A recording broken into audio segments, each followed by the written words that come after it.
Siap. Saya itu masih bersyukur Pak, majikan saya itu pengertian sama saya, no comment, saya punya masalah ini.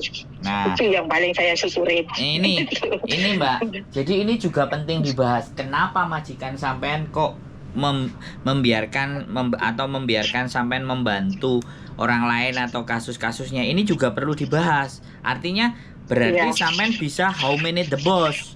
Artinya sampean bisa mengambil hati, sampean bisa dipercaya, sampean bisa pekerjaan kelar, beres. Nah, ini kan yang selalu dijadikan alasan sama mereka bahwa oh ya majikanmu baik. Nah, yang saya justru ingin bahas bukan oh majikannya baik, bukan, tapi bagaimana kita memperlakukan majikan itu sehingga majikan itu bisa membantu saat kita lagi dalam persoalan. Contohnya kan kemarin yang di Toko Indonesia namanya Mbak Purwani itu kan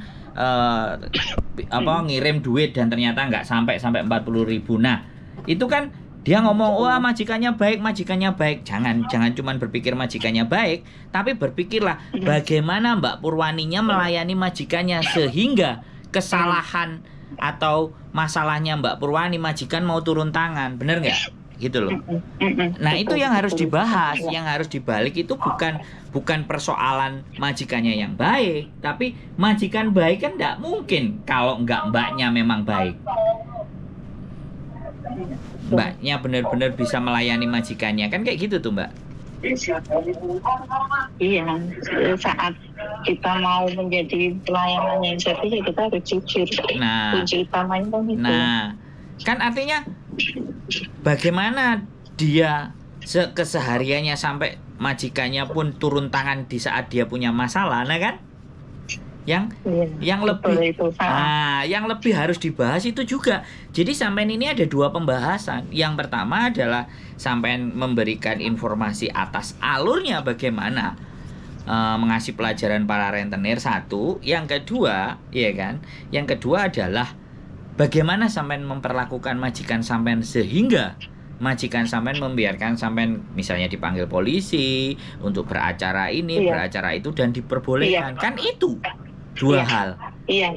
Jadi apa yang saya sampaikan mental saya kuat itu di situ. Nah, yang saya sampaikan, yang sampean sampaikan itu justru dua pahala yang nggak berhenti selama itu orang lain menjadikan pembelajaran. Dan sekali lagi yang harus diingat juga, teman-teman, PMI Hong Kong ini sirkulasi ya Mbak. Yang lama bisa pulang, yang baru datang. Jadi kemungkinan rentenir itu untuk mempermainkan yang baru lagi itu masih ada kesempatan karena orang baru tetap datang, orang-orang lama yang sudah tahu kan pulang, dan orang-orang yang lama yang sudah tahu nggak ada yang speak up. Jadi yang baru ini adalah korban-korban berikutnya. Nah kita kan menyelamatkan supaya korban-korban baru tidak banyak berjatuhan dan modus-modus penipuan seperti ini itu segera terdeteksi dengan mereka. Segera, betul.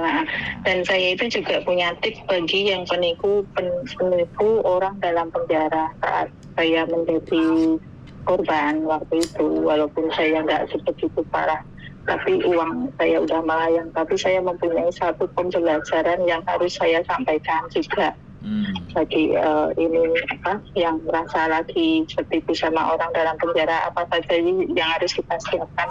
Ya kita itu kadang-kadang juga merasa orang bodoh banget kok percaya sama ini, tapi saat kita berada di lingkungan waktu berada di seputaran kita saat komunikasi sama penipu itu, kita itu benar-benar nggak sadar. Ya sadar kesadaran itu ada, tapi kenapa kita bisa sampai sebegitunya? Saya mencoba. Waktu kemarin terakhir saya mempunyai masalah itu, saya itu punya pertimbangan kayak gini Kak. Saya itu konyol juga sebenarnya. Saya itu tahu itu orang dalam penjara itu paham, tapi saya mencoba membaikin mereka. Saya tahu alamatnya di mana, rapatnya di mana, ininya di mana. Oke Kak, aku kasih kalau memang kamu membutuhkan. Tapi kamu jangan sampai menipu lagi. Itu ada satu napi yang hisap waktu itu.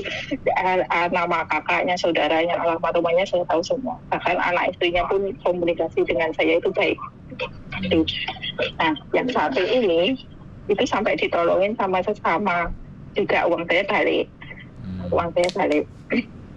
Cuman saya itu konyolnya itu kok mengulangin lagi ketiga kalinya itu agak lumayan agak besar juga. Tapi saya tahu di mana dia cara meneliti mereka itu ada di lapas atau di luar lapas atau orang atau tidak, dan mengetahui di mana keberadaan orang itu ada di mana itu juga suatu tips itu, suatu ciri-ciri untuk mengetahui mereka itu ininya itu ada di lapas atau enggak, walaupun saya itu harus berkorban sama teman setengah sekarang ini, tapi saya berusaha